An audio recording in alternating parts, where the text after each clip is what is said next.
I see it like the snake that's going to eat itself. It's run out of everything else to eat, so it just starts eating itself. And I think we're starting to see that, like, mentally.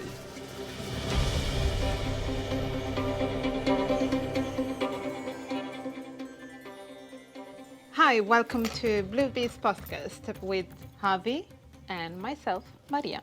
But I just want to point out the elephant in the room. This f***ing zit on my face. I don't know if you can see that. It's there. It's joining us for the interview, so... Welcome. Not a problem. Hello. Nice to meet you. We're going to go on a few different journeys today. You've heard of the Library of Alexandria, right? Yes. So essentially it was like the biggest Western library in Alexandria in Egypt. And essentially the ships would come in and they would take all the books and scrolls off the ships, and they would have scholars copying them because they wanted all the knowledge. They wanted all the knowledge from the world in one place. And unfortunately, it burned down twice. Of course. The story I want to follow is kind of the equivalent to happen, but at an even bigger library in India. Okay. And it wasn't just a library, it was the biggest university of its time in the world. And which time are we talking about? It was the Nalanda Library and University. It operated from 427 until 1197 CE or AD. And it lasted for around 1,000 years. Wow. It was massive. It was bigger than Cambridge University. It was set over 2,500 acres. Cambridge is about 1,500, so it was a bigger site than Cambridge. Where was it located in India? Nalanda Mahavira was located in northeast of India, in the state of Bihar, and it would attract scholars and Buddhist pilgrims from Korea, China, Tibet, all over Asia. People would come here to study. It was the most renowned place of its time, but unfortunately it was destroyed 3 times. And the sort of topic I want to focus on with this podcast is more the attack on knowledge, I think, rather like Nalanda is one of many incidences throughout history where, like the Library of Alexandria, the scroll burning of the Mayans by Diego de Landa in Mexico, who was another Christian preacher, I guess, and he saw all this knowledge that they had, and essentially anything that was pagan or seen as non-Christian was destroyed. And the same with the Islamic faith. The guy that attacked Nalanda came, Muhammad Bakhtiar Khaliji, who sought to extinguish the Buddhist center of knowledge during his conquest of northern and eastern India. So can I ask you a question? Why did you decide to share this story in the beginning? I came across a video about the Nalanda University online, and I'm definitely becoming more and more interested in India when you start realizing how deep the kind of knowledge base goes in that country, because you're talking more than 5,000 years. Mm-hmm. And you also consistent traveled there. Yeah, exactly. So that's why I would say I feel like the more time you spend in any place, obviously you become kind of a piece of that land. And I think the longer you're there, the more you see the little intricacies and you start becoming of that land. And obviously when you start learning about the place, you realize how deep the footprint of the people who have lived there goes. And that comes, like with culture, comes with all kinds of knowledge and art and history. And for me, I came across this video of Nalanda Mahavira, which is the biggest university in Asia of its time. And I found that in itself was fascinating. Like this huge university which attracts scholars from all over Asia, that lasted for 1,000 years. And you know, it's like this place where people would come and study in India. And they would study like mathematics, astrology, what else? Medicine, language, are there's even like they were just this place had everything essentially, and the fact it was attacked and destroyed 3 times made me ask the question why. The reason they didn't want Buddhism to spread, because Buddhism is about peace. It's about kind of not harming anything and learning. My view of it is like it's not a religion as such. It's more of a way of being. Yeah, Hinduism especially. I had a chat with this Nepal guy at work the other day, and he is Hindu. Um, and briefly, we had like a little chat because I was fascinated about the spirituality and how he view everything. And he told me basically that is a combination of all the religions, pretty much, that contains it all. And then Hinduism. Hinduism, yeah. But that's kind of the original as well. That's like the oldest religion on the planet. But it contains all Then the values and way of pursuing your spirituality that they can find it in all other religions, but it is all combined and is acknowledging the all religions as well, which is combining it all instead of dividing them and saying, oh, this is my point of view and this is better than your point of view, which is different. And I love that way of, living. and also I think Hinduism is similar with the Greek gods and even the Viking gods in that they weren't perfect. They had their issues where, they had greed and they had jealousy and things. And I feel like the Hindu kind of lore and the stories are similar to ours in that respect. Whereas you have the Abrahamic religions who are very much like, this is God, this is the all powerful, and you should worship this, and it's almost like there is something bigger than you instead of you are the God, because I feel like we're all kind of Shiva, Shakti, like all of these gods. There are aspects that's what we should strive to, but that's within us, whereas God is the higher being, which is we're just meant like man or woman, and I feel like that's why this dynamic of control comes from. And when, like with the universities, when you start questioning things and you start learning about the universe, mathematics, astrology, and you start seeing the way things are, I think the stories of God, or Allah, or whatever, I think you start to see through the kind of veneer of this worship to something. Because all these religions talk about like don't worship fake idols, and like with the Mayans and that, they would, I know they used to sacrifice, but they also were very much in touch with the land and very much in touch of, they knew mathematics and astrology, and they knew the way the world works, even if they believed the sun needed sacrifices to be happy.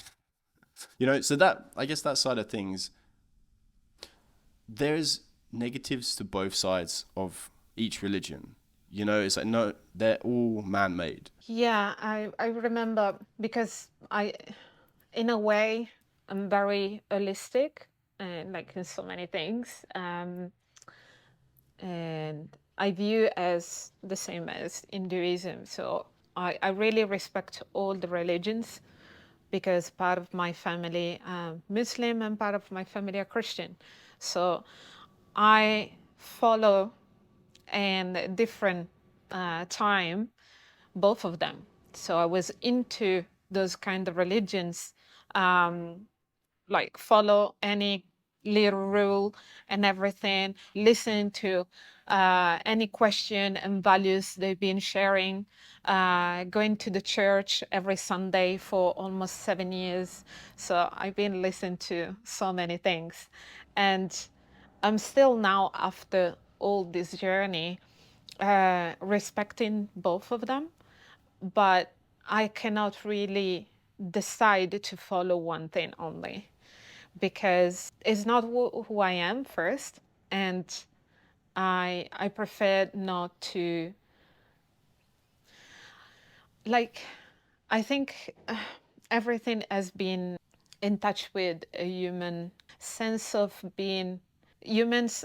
As a good they might can be, they have also the dark side, the shadow and everything, and the ability to lie. And that give me the sense of I can't really trust completely, in a sense, or I can't really follow, because I think everybody in this world, for all the knowledge that we work to create together, uh, there is a truth in between of things, you know, your truth, my truth. The real truth is something between me and you, and any population, any culture.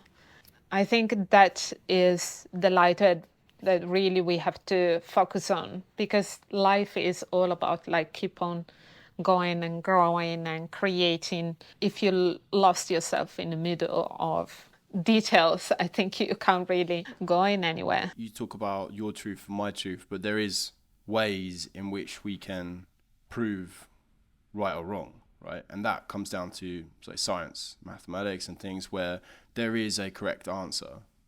And I think again, this is why places but this is why the universities such as Nalanda, Alexandria are burned down, not just once, but several times, because they are attacked as places of seeking truth, essentially.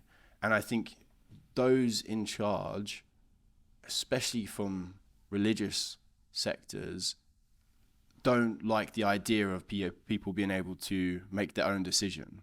Or question themselves. A population that can question themselves and think for themselves, maybe they don't need this leadership. I just want to give you some facts as well about Nalanda. Like, they had 3 libraries, right? And they believed there was hundreds of thousands of books and scrolls and things kept there. And I just wanted to point out that at the time, like books, like for one book to be copied, it could take a clerk or a scholar up to 3 years to, like, on a wage to copy a book, because these obviously it depends on the book, the length of the book, but generally on average. And some of them, they were painted. Yeah, and beautiful. But these books would cost, or could cost, and there's an estimate of £150,000 per book. And when you do the Wow. math of say there's 100,000 books in the libraries of Nalanda, that times 150,000 works out at £15 billion worth of books in this place. And when you think of, okay, that was destroyed intentionally, like that's so much knowledge and thought destroyed. Like hours and hours, like thousands, hundreds of thousands of hours of thought gone. To me, It's killing a community. Yeah. You restart. And the same thing happened. I don't know the amount of books at Alexandria, but it's probably something similar. And it was a Christian leader, I think, who said the same. He was just like, I want no pagan temples. So they destroyed, which is weird. It's like, why is pagan seen as, like, anything where there's knowledge is pagan? It's almost like pagan is bad. Pagan's evil. It's like, and you want evil to be seen as this, like, people that dance around a fire and, like, sacrifice each other and stuff, which, you know, some pagans did that. But there's also the Druids who were, like, knowledge people. Even in Italy, we have pagans from the World War II, and they were really proud. Italian pagan people are really, really proud, and they really helped the community to really find the way out and give the food during the war, World War II. And I don't know if you know, but Hitler was was burning books as well. So it's pretty much books and art. Like he was taking this art, even though he had some past of artists, but didn't went through some sort. He was a failure artist. They kept the art they liked. They Yeah, stuck that exactly. over in France Yeah. somewhere. And But anything that was kind of controversial, they destroyed it. I think it's magic. That's why in Europe there is this there is people are very divided of who is understands about magic and cult and really are open to it, and there is another half that really are against to it, and it's very divided. I don't know about you, but in Italy, it's really, you can feel it in the air that there is some people, pagans, like grandpas, and that they've been like dancing, or women that have been doing some sort of stuff to help their daughter, people to heal, are very, very common. But everything has, in some sort, disappeared or hided. Well, this is always attacked as well. Like you have the Salem witch burnings, and it was the same thing where you have these medicine women in the woods or whatever, kind of on the outskirts of town, who would genuinely heal people. But then it became a way of, ah, there's a person on the outskirts of town who that they're all our problems are coming from that person. We should kill that person, and then all our problems will be solved. And obviously, that's not the case. And a lot of them, like I say, were medicine, like holistic herb healers. Not just with religion, but humans, when they're scared of something, or they don't, no one likes change, but that's the only thing that is guaranteed in life is things will change. Yet we resist it so much that we will fight and kill people who start questioning things because we don't like that kind of movement, which I don't know, I find it kind of hilarious in a way. Like we're so like anti. You have the older populations as well who are like, oh no, people get more conservative as they get older because they want to keep things a certain way. Then the younger generations, like, they're all excited and they want to see things, and like they want to see how things work, and they want to test the water as well. And you have lots of the kind of left-leaning kids in America who are essentially just trying to break shit and stuff to see how far they can go before an adult stops them. You know what I mean? And says, like, okay, you've done enough, now's the thing. But we don't seem to have that point of being able to tell someone else who's an adult when enough is enough. Yeah. So I guess that's when but I it's true, isn't it? No, And no, then no, no. I'm laughing because for another thing. Because yesterday I went to this event at the library, Sydney Library, for new published books. They're gonna be out like in a couple of days, and there were the author there talking about their books, and was old women, old Australian women there, and she wrote a book about teenagers. And she said, I'm a grandma. I'm proud of it to be a grandma. And I love my kids. I love my grandkids. But when something is wrong, we have to stand up and say no. And say no because we love them, and we have to prevent something to escalate in some sort. But it's a long story, but just to have a little window. But it is true, isn't it? And I feel like, say, America has gone so far down this route because they're very spoiled as a nation. And I'm sorry to offend any American viewers, but like they have everything at their disposal, yet they still want more. And to me, that's like a little kid who wants all the sweets, and they got all the sweets, and then they want something else, and then they want something else. And at some point, the nan or someone's got to come along and go, hey, like, no, you have enough. Stop. Like, you have enough sweets. Look at all your people. You're all obese, right? Like, you've eaten enough. Slow down. Your cars are big enough. That culture, unfortunately, expanding everywhere. I see that everywhere. I see it like the snake that's going to eat itself. It's run out of everything else to eat, so it just starts eating itself. And I think we're starting to see that, like mentally, with the mentality of people. It's like they're starting to attack one another and divide themselves because they don't know what else to do. Like, but anyway, this is a bit off topic.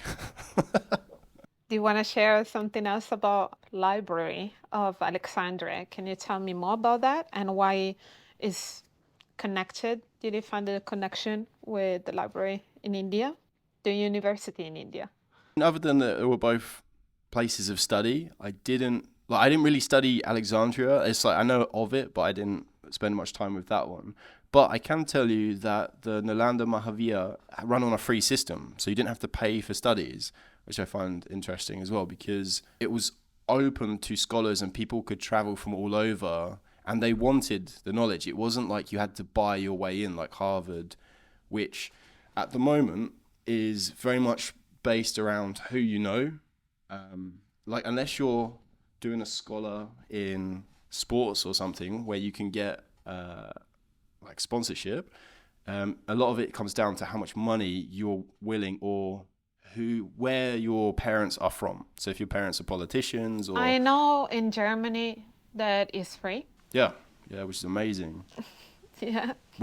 And the education obviously coming from the stock of Italy, you have like the Roman Empire and all these kind of surely amazing places of study. Like how have you found the education system in Italy? There is a percentage that you have to pay. Is not like America or Australia, but you have to still pay a percent of it. And a when you go to university, of course, it's a little more expensive, but never close as Australia or America. It's just beyond. Like here is just so crazy. Like you have to pay so much money for it. And I didn't realize that at the time. I thought it was quite expensive to go to university. But also you have the scholarship as well. So in Europe, it's a really good place to study because you have so much help. In England, they upped all the fees as I was kind of finishing uni.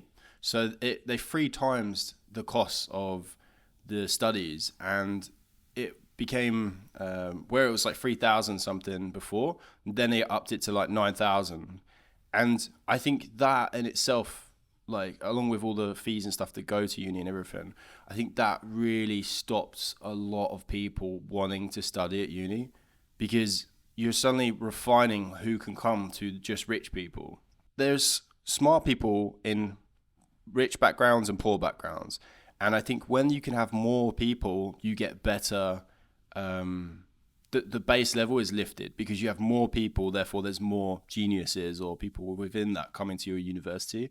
Whereas if you filter them out through money, you're not going to get half the geniuses, basically. You're just getting rich kids, basically, who have maybe got good educations, but they're not going to be the most talented. Like you see these kids who do master's degrees at like 9 years old in India, you know, where they've gone through the whole uni process because they're prodigies, they're actually geniuses. And universities, you do get scholarships, but I think a lot of intelligent kids will think twice before paying that kind of money because they're also like, what does a university offer now for anybody? I did actually 1 year and I had to drop it out because my mother was sick. So I couldn't finish it. So I had to go to work and pay the bills. Get on the grind. Yeah, unfortunately. Was I did the 3 years course, and for me, like a lot of the stuff I was doing was self-taught. Like the internet, YouTube had kind of become a bit of a thing, you know, in 2009 to 2012 I was there. And everything I learned, I went to a few lectures, but everything I learned was basically off YouTube for filmmaking. And at the end, other than the friends I met, I found that I could have got everything from without going to uni. I didn't need it for like an arts degree. For me, so my high school was really, really good. I had very diverse teachers. They um, like ignite, like put some curiosity in myself, and I had the opportunity to really have that driving on uh, finding my own, things to really dive in to a knowledge, to different kind of knowledge. But in art is very difficult to track it. There is so many things that you can learn and touch everything. Can be physics, can be quantum physics, can be history, literature, philosophy, psychology, and touches a lot of stuff. And I remember my teacher, he was like explaining things 360 about the artist, and I loved that how his mind was really open to any kind of things, and that I think have opened my mind, my curiosity on things as well. I think when you want to learn and you also have that driven in yourself, you never really stop. And university, of course, given an extra certificate, but we are realizing more and more now that there is a course for everything at the minute to have the extra certificate about something. But in the past, not many people could afford to get to uni, but they were keep on learning even though they didn't have the opportunity to get there. And I think that is the point that we really have to focus more, and it's not how many things you have in your resume that define you, but how much knowledge you have. Especially now with the AI, I think not many people have really worked to have that degree, that master, that I think a lot of people will have certificate for anything through Well, chat the chat help GPT through will write it for through you, right? yeah, exactly, through that help. I think a lot of people used to go, like you say, they couldn't afford to go to university, therefore they would do apprenticeships, and they would study under an older person who has a lot of experience in a certain field, and that's how they would gain. And to be honest, for me, going and working in the industry, like I used to work for like fashion magazines and stuff, and we would do like acoustic sessions, and a lot of it I did for free. But working within the industry and then going in and working as like a runner and stuff under much more experienced people, really, like that's where you realize. For me, I realized that university is kind of pointless. And I'm not saying that, like, obviously, if you want to be a doctor or something, you need those kind of studies and things. But as an arts degree, I don't think it's really super relevant. Like, I had a friend who did a master's in illustration, and I think, like, surely just draw pictures. Like, like, I don't think you need Yeah, to do a my master's and spend all this colleagues. money. Yeah, my colleagues at the time, some of them they went to university, and uh, like a good family, to be honest, that I went to, because at the time when I was in high school and I was looking to go to university, that university that I really wanted to go was insanely expensive, because at university they need, laptops and cameras and studio setup and all that stuff and all that connection through. And at the time was 14 to 20,000 euro per year, and I couldn't afford it, unfortunately. So much money, but it's more affordable than Australia or America. I think Australia is the most expensive studies you can do, actually. I think it's up there with America. Um, Just in regard then to, obviously we're talking about education, and we're talking about how, like, kind of the attack on education by um, religious groups and even ideologies like the Nazis burning books and things. I want to talk a bit about. You ever heard of? I think it's Rockefeller. His quote about making. He wants a society of workers, not thinkers. Have you heard that quote? Yeah, I heard that. And you look at the education system in the last 100 years, and so we're talking about Nalanda and how it was like this free, prestigious enlightenment center where people from all over the world would travel there to study and spend. Like it lasted for 1,000 years, which is, I think, very similar to Cambridge University. But even now, we're seeing a kind of different direction with the universities and especially the schools and the school system. There was a teacher for 30 years in New York called John Gatto, and he won Teacher of the Year, the Teacher of the Year award. Uh, and essentially, he wrote a book called Dumbing Us Down, which is he outlines in his book how he confuses the kids and how they have so many different topics chucked at them, so much information and things. They can't grasp an interest in each topic. And also the fact that it's kind of every way it's set is to you take kids who are like NASA did an experiment with 5-year-olds where they gave a problem to a 5-year-old and said, right, solve this, and they come up with so many different ways of dealing with this problem, and then they did the same thing after school. So when they'd all like grown up, and they did it throughout school as well, I think, but at the end of school, whereas 99% of kids at 5-year-olds are classified as geniuses, after school there's like 1%. It's like a tiny amount of people who are still got that spark of like ingenuity and stuff. And when you do look at the school system and this idea that Rockefeller wants workers, not thinkers, and then you look around at the minute in society, and it's what do you think about that?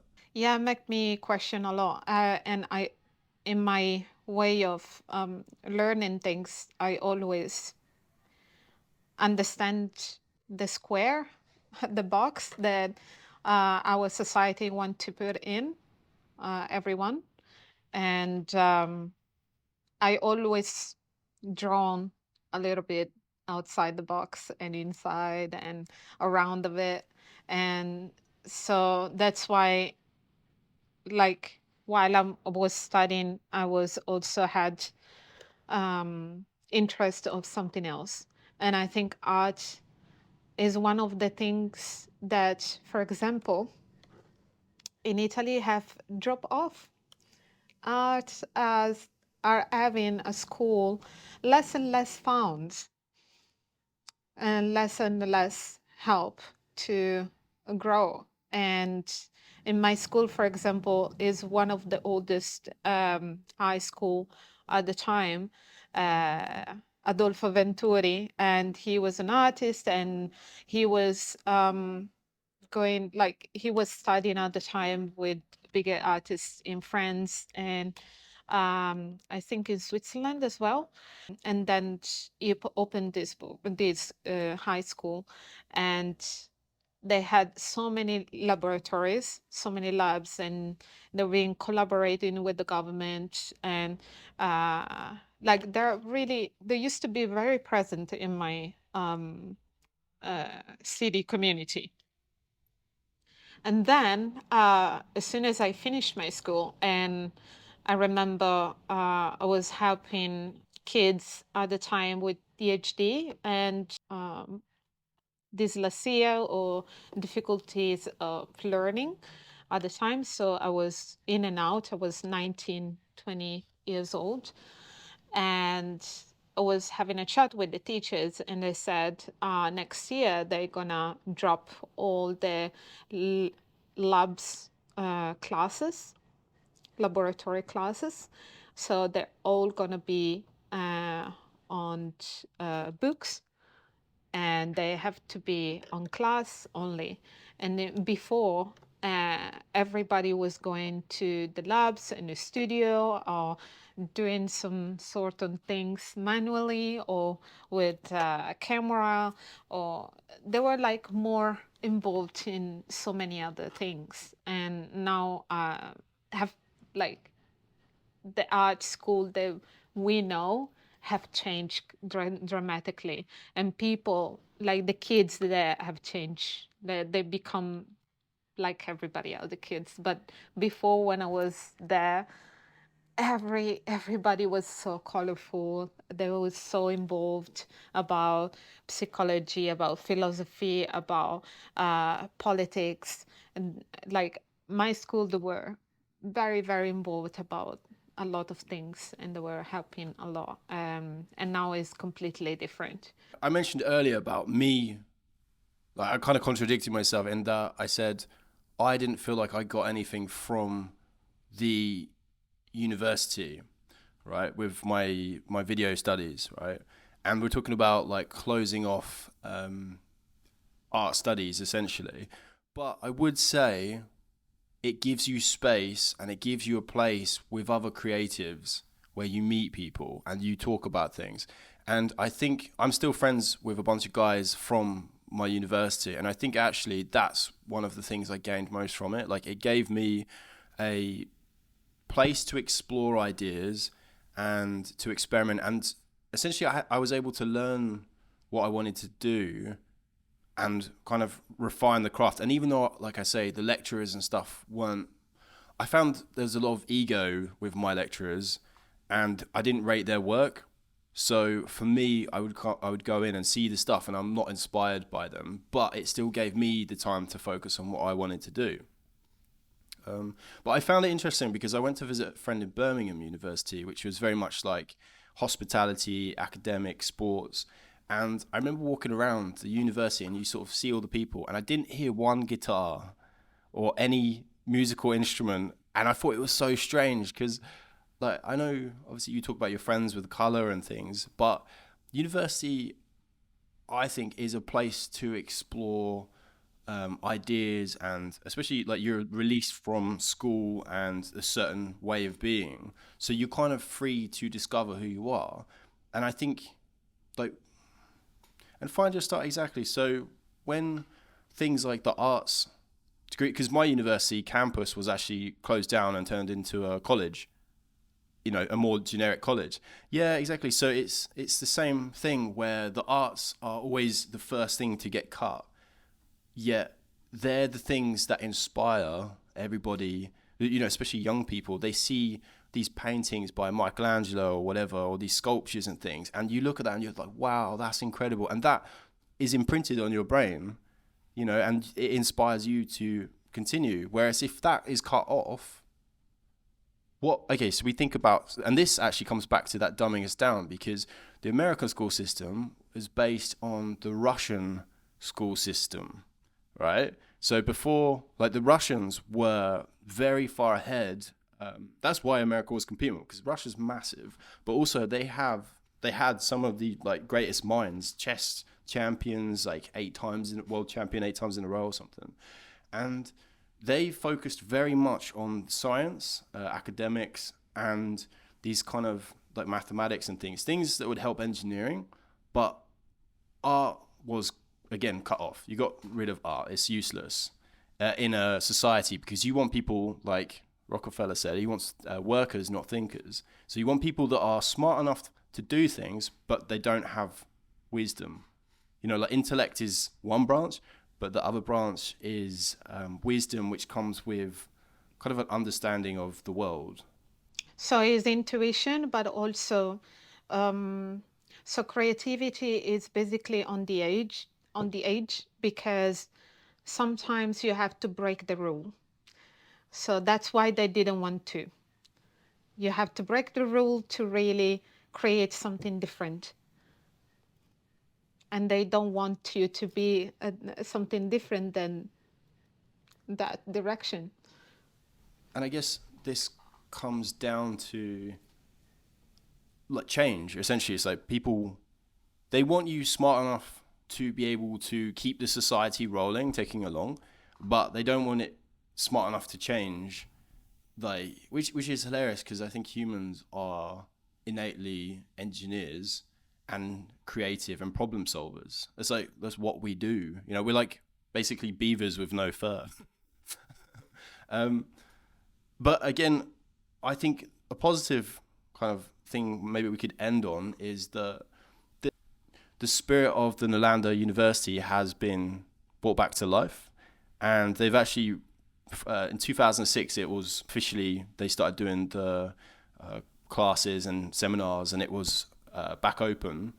So it's quite nice that they wanted to sort of bring back this kind of idea of this center of enlightenment for Asia, and they've gone ahead with it. And I think when we start to move back and realize that knowledge is like, we have workers, yeah, but you'll have much better workers if they're interested in what they're doing. Yeah, it's controversial. Like it's very difficult to because it's not a straight line, especially when it's about creativity, it's about passion, and sometimes you need to break down everything. You have to rebuild everything. And like a couple of years ago, not a couple of years ago, like our decade is all about trying to find the purpose in our lives. So many, I don't know about you, but so many that I know, they have, left behind their lives to change completely their perception of everything. So many women that I know, they have, start a journey around the world, or me as well. Like I decided to see and feel and perceive things in a different direction, and that's sometimes required to change completely your reality. And unfortunately, and in somehow we need that order in our lives, and in somehow we need that there's disruption to create something new. So I think is good to have a balance of the two, but we don't have to be like point to somebody else's choice. That is, I think, is a good way. We have to give more opportunity as much as we could, create something new, and I think in that direction we can find a better solution always. But yeah, right now I feel like we're becoming more and more rigid in some sort. I think because that is the way of holding on to the past, and we have to acknowledge the past but moving forward. And I think right now we are really, with the technology, trying to figuring out what's going on. And I think it's good to use it. At the same time, it's good to keep reading, acknowledge the past that we have in our family, in our community, in our society. Like we've sort of mentioned with this podcast a few times, it's like these old stories, and there's so much thought that people have done before us that we can still learn from. Like each time we reference these old myths and legends, and looking at history as well, so we can see the trajectory we're going, because it's all been done before, and it's like, which trajectory do we want to go on? If you enjoyed the content, please give us a like and subscribe. Thank you, everybody, and give us feedback. We really, really appreciate it. See you next time.